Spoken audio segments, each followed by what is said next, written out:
Shalom, salam sehat. Selamat berjumpa kembali di hari ini. Kita akan membaca firman Tuhan, tapi sebelum itu mari kita berdoa. Bapa di surga, Bapa kami di dalam Yesus Kristus. Di saat ini Tuhan, hamba-Mu datang lagi di hadapan-Mu merendahkan hati, datang bersyukur dan berterima kasih karena kasih-Mu selalu nyata kepada hamba-Mu. Saat ini hamba-Mu akan menyampaikan firman-Mu melalui tabura Injil Kelas Ciapen Selatan. Berkati, tuntunlah hamba-Mu ini dengan Roh Kudus-Mu, agar firman-Mu yang hamba sampaikan dapat didengarkan pendengar tabura Injil dimanapun mereka berada, sehingga mereka mengerti, memahami, dan melakukan di dalam kehidupannya. Terima kasih Bapa, inilah doa hamba-Mu yang hamba sampaikan kepadamu melalui Yesus Kristus Tuhan dan Juru Selamat hamba. Amin. Bapak Ibu Saudara pemirsa tabura Injil yang diberkati oleh Tuhan, pembacaan firman Tuhan yang saya sampaikan kepada kita semua di saat ini adalah bersumber dari Alkitab Perjanjian Baru, yaitu Injil Yohanes. Injil Yohanes kita baca mulai dari Yohanes 1 ayat 1 sampai 18. Yohanes pasal 1 ayat 1 sampai 18. Firman yang telah menjadi manusia. Pada mulanya adalah firman. Firman itu bersama-sama dengan Allah, dan firman itu adalah Allah. Ia pada mulanya bersama-sama dengan Allah. Segala sesuatu dijadikan oleh Dia, dan tanpa Dia tidak ada suatu pun yang telah jadi dari segala yang telah dijadikan. Dalam Dia ada hidup, dan hidup itu adalah terang manusia. Terang itu bercahaya di dalam kegelapan, dan kegelapan itu tidak menguasainya. Datanglah seorang yang diutus Allah, namanya Yohanes.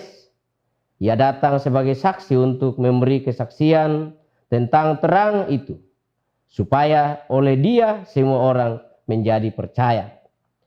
Ia bukan terang itu, tetapi ia harus memberi kesaksian tentang terang itu. Terang yang sesungguhnya yang menerangi setiap orang sedang datang ke dalam dunia. Ia telah ada di dalam dunia, dan dunia dijadikan olehnya, tetapi dunia tidak mengenalnya. Ia datang kepada milik kepunyaannya, tetapi orang-orang kepunyaannya itu tidak menerima Dia. Tetapi semua orang yang menerimanya diberinya kuasa supaya menjadi anak-anak Allah, yaitu mereka yang percaya dalam namanya, orang-orang yang diperanakan bukan dari darah atau dari daging, bukan pula secara jasmani oleh keinginan seorang laki-laki, melainkan dari Allah. Firman itu telah menjadi manusia dan diam di antara kita, dan kita telah melihat kemuliaannya, yaitu kemuliaan yang diberikan kepadanya sebagai anak tunggal Bapa, penuh kasih, karunia, dan kebenaran. Yohanes memberi kesaksian tentang Dia dan berseru, katanya, inilah Dia yang kumaksudkan ketika aku berkata, kemudian daripadaku akan datang Dia yang telah mendahului aku, sebab Dia telah ada sebelum aku. Karena dari kepenuhannya kita semua telah menerima kasih karunia demi kasih karunia. Sebab hukum Taurat diberikan oleh Musa, tetapi kasih karunia dan kebenaran yang datang oleh Yesus Kristus. Tidak seorang pun yang pernah melihat Allah, tetapi anak tunggal Allah yang ada di pangkuan Bapa, Dialah yang menyatakannya. Bapak Ibu Saudara pemirsa tabura Injil yang dikasihi Tuhan Yesus Kristus. Dari pembacaan kita di hari ini yang menjadi nas perenungan kita adalah ayat 2. Ayat 2 dikatakan, ia pada mulanya bersama-sama dengan Allah. Ia pada mulanya bersama-sama dengan Allah. Kemudian ayat 10a dikatakan, ia telah ada di dalam dunia, dan dunia dijadikan olehnya. Ia telah ada di dalam dunia, dan dunia dijadikan olehnya, itu bagian A. Bapak Ibu Saudara pemirsa tabura Injil yang diberkati oleh Tuhan Yesus Kristus. Perenungan kita di hari ini adalah inkarnasi, bukan reinkarnasi. Inkarnasi, bukan reinkarnasi. Pertanyaan bagi kita Bapak Ibu Saudara, apakah inkarnasi itu? Inkarnasi adalah penampakan Tuhan dalam daging. Tuhan bekerja di antara manusia ciptaannya dalam rupa manusia. Jadi agar Tuhan berinkarnasi, pertama-tama dia harus menjadi daging. Manusia yang normal. Ini adalah prasyarat dasar. Faktanya, implikasi dari inkarnasi Tuhan adalah bahwa Tuhan hidup dan bekerja dalam daging. Tuhan di dalam esensinya menjadi daging, menjadi orang manusia. Itu adalah penjelasan dari inkarnasi. Pertanyaan selanjutnya, apakah reinkarnasi itu? Bapak Ibu Saudara pemirsa tabura Injil yang diberkati oleh Tuhan. Menurut Wikipedia, inkarnasi dari bahasa Latin itu untuk lahir kembali atau kelahiran semula, atau titis, artinya beralih ke tubuh, mungkin ke tubuh manusia atau ke tubuh binatang dan sebagainya. Jadi Bapak Ibu Saudara, reinkarnasi adalah kepercayaan bahwa seseorang itu akan mati dan dilahirkan kembali dalam bentuk kehidupan lain. Bapak Ibu Saudara kekasih Yesus Kristus. Kemudian pertanyaannya berikut. Apakah reinkarnasi itu? Apakah reinkarnasi itu? Menurut Wikipedia, reinkarnasi itu adalah bahasa Latin yang artinya lahir kembali. Mula. Ke tubuh yang lain, mungkin ke tubuh dan lain sebagainya. Jadi reinkarnasi adalah kepercayaan seseorang itu akan mati dan kembali dalam bentuk kehidupan yang lain. Melahirkan itu bukanlah wujud fisik sebagaimana keberadaan kita saat ini. Yang lahir kembali itu adalah jiwa orang tersebut yang kemudian mengambil wujud tertentu sesuai dengan hasil perbuatannya terdahulu. Bapak Ibu Saudara, paham reinkarnasi kita Kristen tidak percaya. Paham reinkarnasi ini memang ada agama yang mempercayai, tapi itu hak mereka. Tapi kalau kita orang Kristen, kita tidak percaya pemahaman ini, aliran ini. Faktor yang pertama, Allah beda dengan manusia. Allah adalah pencipta. Allah tidak terbatas. Dan Allah itu adalah kudus. Sementara kita manusia adalah ciptaan. Atas dan kita berdosa.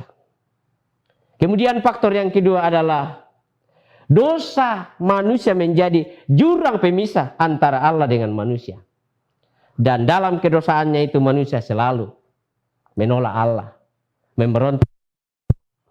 Bapak Ibu Saudara, kekasih Yesus Kristus pemirsa tabura Injil yang diberkati oleh Tuhan. Jurang pemisah ini, maka yang bisa menjadi perantara manusia dengan Allah adalah pribadi yang mempunyai sifat Allah dan sifat manusia. Bapak Ibu Saudara, yang kedua, hanya dialah Allah yang sejati dan manusia yang sejati, yang dalam ketaatannya menjadi kekuatan bagi kita. Manusia yang sudah dikuasai oleh dosa tidak mungkin taat kepada Allah sementara Allah menuntut kesempurnaan. Oleh karena itu, hanya Allah yang mampu, hanya Allah yang mampu melakukannya. Maka Kristus menjadi manusia untuk menggantikan manusia dan menjadi taat kepada Bapa dengan sempurna dan membayar, menebus dosa manusia. Alasan yang ketiga, Bapak Saudara, satu-satunya tujuan Kristus berinkarnasi adalah untuk penebusan kita. Untuk menebus dosa manusia, menebus dosa kita. Yesus harus menjadi manusia atas dosa-dosa. Yesus mati jika tidak menjadi manusia atau dia Allah saja, maka dia tidak. Jika dia hanya menjadi manusia saja, dia tidak dapat mengalahkan kematian. Jadi dalam inkarnasi Bapak Ibu Saudara, dia menjadi 100% manusia dan 100% Allah. Yesus manusia menjadi bebas dari dosa dan maut, serta hubungan Allah dengan manusia menjadi baik, menjadi harmonis kembali. Bapak Ibu Saudara pemirsa Tabura Injil yang diberkati oleh Tuhan, Yesus Kristus dalam kasih karunia dan anugerahnya rela berkorban untuk menebus dosa kita manusia. Kristus rela menderita, merasakan apa yang seharusnya dirasakan oleh manusia. Manusia menanggung hukuman atas dosa. Hal ini merupakan pelayanan Allah yang sungguh tak ternilai bagi manusia. Penebusan yang dilakukan Allah bukan untuk kebaikan dan keuntungan bagi dirinya sendiri. Akan tetapi penebusan ini merupakan pemberian Allah yang membawa kebaikan pada diri manusia. Sungguh betapa besar pengorbanan ini. Sadarkah kita hari ini, Bapak Ibu Saudara, bahwa pengorbanan Yesus itu luar biasa bagi kita. Sungguh betapa besar pengorbanan ini. Kristen Bapak Ibu Saudara, kita seharusnya meneladani sikap Kristus dalam melakukan panggilan Allah di dalam hidup kita. Bapak Ibu Saudara pemirsa Tabura Injil yang diberkati oleh Tuhan. Tuhan sudah memberikan yang terbaik kepada kita. Dia sudah memberikan anaknya, firman-Nya telah menjadi manusia. Di dalam ayat 14 bagian Adam B, firman itu telah menjadi manusia dan diam di antara kita. Firman telah menjadi manusia. Firman Allah telah menjadi manusia, yaitu Yesus Kristus. Jadi Bapak Saudara, Allah melakukan sendiri oleh karena Ia sayang kita. Ia cinta kita. Tinggal bagaimana kita meresponnya. Bapak Ibu Saudara, marilah kita meresponnya. Merespon dengan percaya. Mempercayakan seluruh kehidupan kita kepadanya. Karena Bapak Ibu Saudara perlu diketahui bahwa hidup mati kita ada di tangan Allah. Ada di dalam Yesus Kristus. Untuk itu marilah kita percaya sungguh-sungguh. Kemudian marilah kita melaksanakan pelayanan kita masing-masing dengan meneladani apa yang Yesus tunjukkan kepada kita. Kiranya Roh Kudus menolong kita Bapak Ibu Saudara untuk menghayati firman Tuhan ini dan melakukan dalam kehidupan kita sehari-hari. Amin.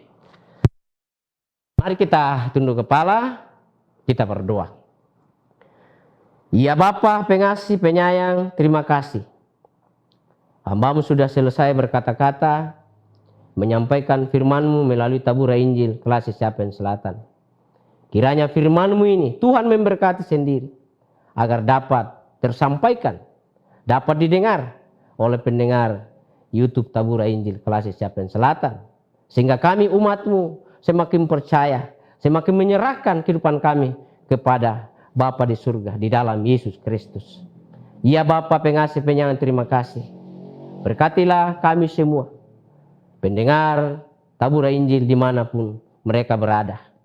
Terima kasih Bapa, inilah doa hamba-Mu yang hamba sampaikan kepadamu melalui Yesus Kristus, Tuhan dan Juru Selamat kami. Amin. Bapak Ibu Saudara yang dikasihi Yesus Kristus, demikianlah perjumpaan kita di hari ini. Dan tontonlah terus Tabura Injil Klasik Capen Selatan. Dan jangan lupa like dan subscribe.